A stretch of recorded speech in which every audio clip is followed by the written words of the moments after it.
Silahkan naik kapal selamku dan ikutlah denganku dalam perjalanan menuju kedalaman. Siap? Oke, ayo menyelam. Saat ini, tepat di bawah permukaan, kamu melihat banyak makhluk hidup berkeliaran di sini.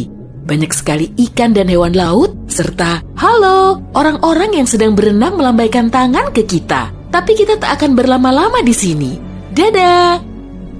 Pada kedalaman 20 meter, ada dunia baru yang terbuka di depan matamu. Terumbu karang dangkal tumbuh dengan indah tidak jauh dari pantai. Dan hey, kita bertemu banyak orang lagi di sini. Tapi kali ini, mereka adalah penyelam scuba. Tanpa peralatan khusus ini, tekanan air di kedalaman ini tidak ramah bagi penyelam biasa. 40 meter adalah kedalaman tempat kita berpamitan, bahkan kepada penyelam rekreasi. Ini adalah batas maksimum yang diizinkan untuk mereka. Selamat bersenang-senang, teman-teman. 60 meter, dan kita bertemu orka pertama. Paus ini mendiami perairan yang relatif dangkal di hampir semua laut dan samudra di dunia. Tahukah kamu bahwa orka adalah predator puncak?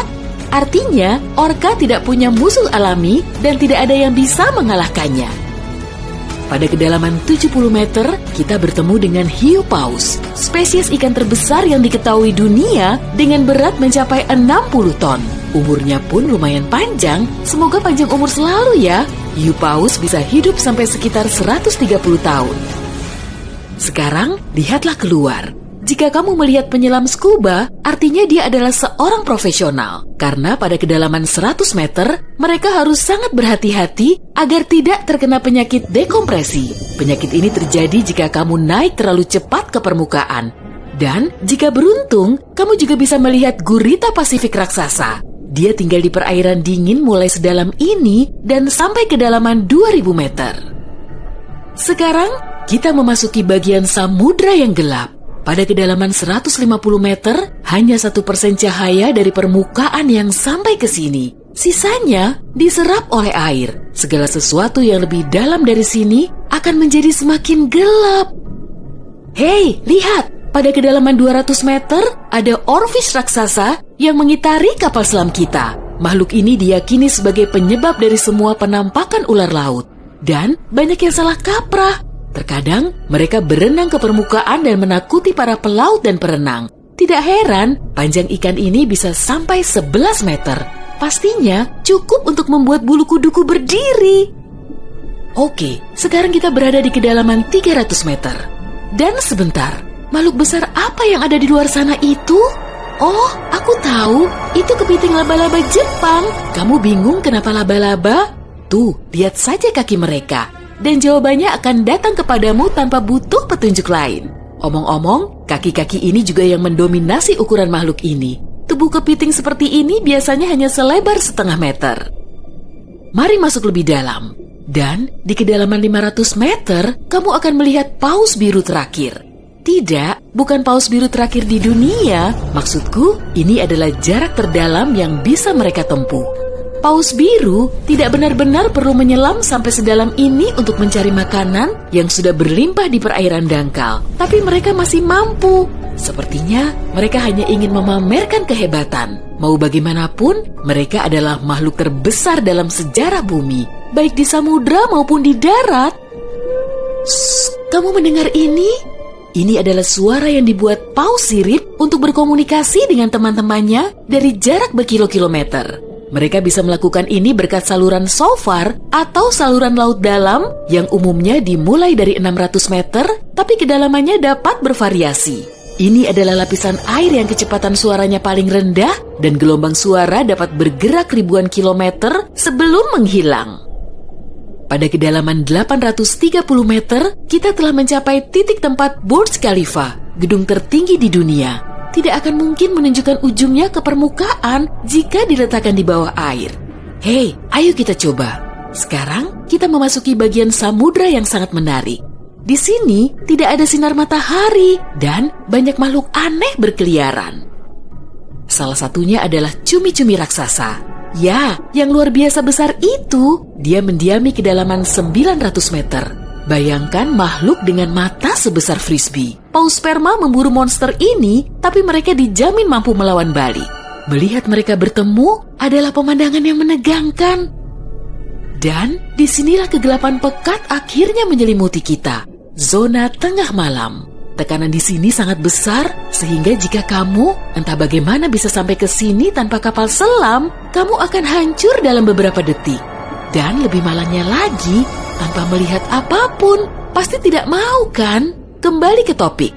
Di kedalaman 1100 meter terdapat Mata Barat, salah satu gunung berapi samudra terdalam di dunia. Letusan terakhirnya terjadi pada tahun 2009 dan bahkan direkam oleh kendaraan yang dioperasikan dari jarak jauh.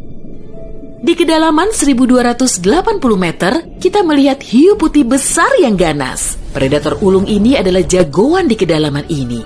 Penglihatan mereka agak buruk dan mereka bergerak menggunakan indera penciuman. Jadi, mereka sama sekali tidak membutuhkan sinar matahari untuk memburu mangsa.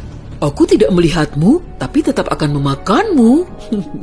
Selain itu, penyu belimbing, penyu terbesar di dunia, menyelam di kedalaman yang sama. Apa mereka sengaja menyelam sampai sini untuk bermain dengan hiu putih besar?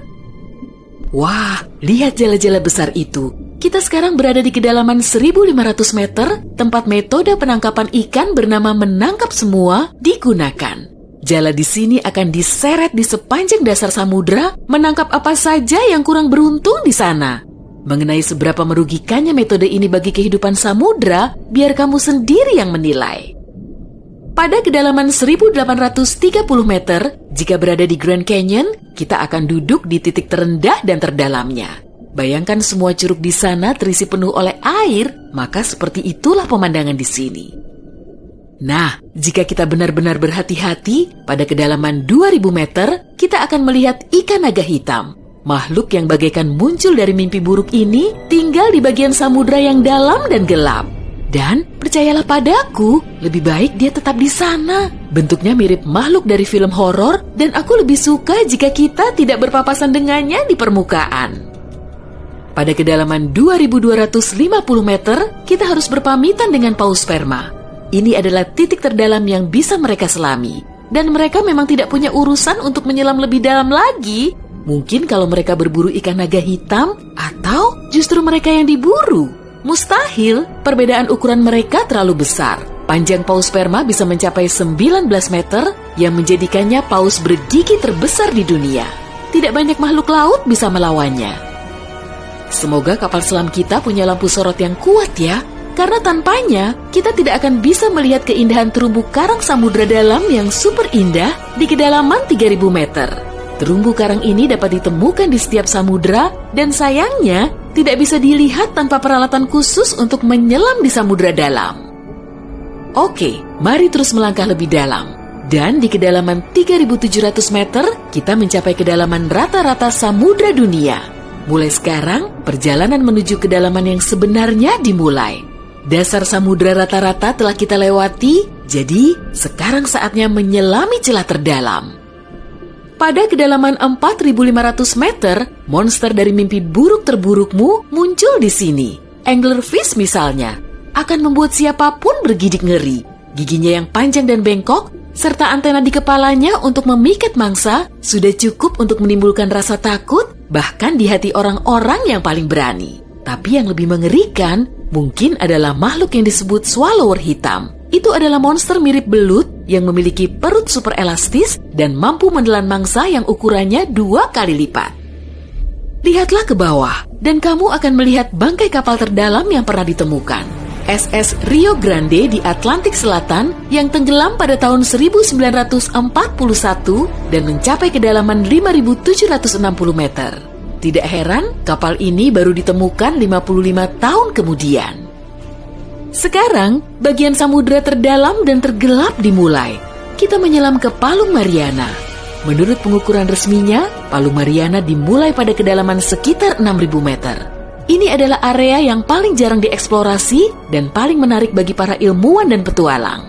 Apa yang ada di dasarnya? Baiklah, kita akan melihatnya. Tapi selagi masih dalam perjalanan, aku akan menunjukkan hal-hal lain yang ada di sini. Misalnya, ini adalah ikan terdalam yang pernah ditemukan. Namanya ikan siput. Dan dia tinggal di kedalaman 7.900 meter.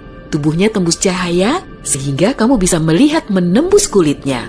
Ya, untungnya kita tidak mematikan lampu. Bentuk makhluk mungil ini ternyata sangat imut bagi makhluk yang mampu menahan tekanan sekuat ini. Makin rendah dan dalam, kamu tidak akan melihat jenis ikan atau hewan vertebrata apapun di sini. Tekanannya terlalu besar untuk makhluk-makhluk tadi. Tapi ada udang dan invertebrata lainnya. Belum lagi mikrob yang dapat hidup bahkan di bagian terdalam samudra. Dan bagian terdalam itu adalah kedalaman Challenger. Ini adalah bagian bawah Palu Mariana dan kedalamannya 10.927 meter. Ya, kita telah sampai di bagian paling bawah bumi. Tak banyak orang yang pernah ke sini dan tak banyak juga yang diketahui tentangnya. Tapi para ilmuwan tidak akan berhenti dan ada harapan kita akan segera menemukan rahasia apa yang berada di kedalaman samudra.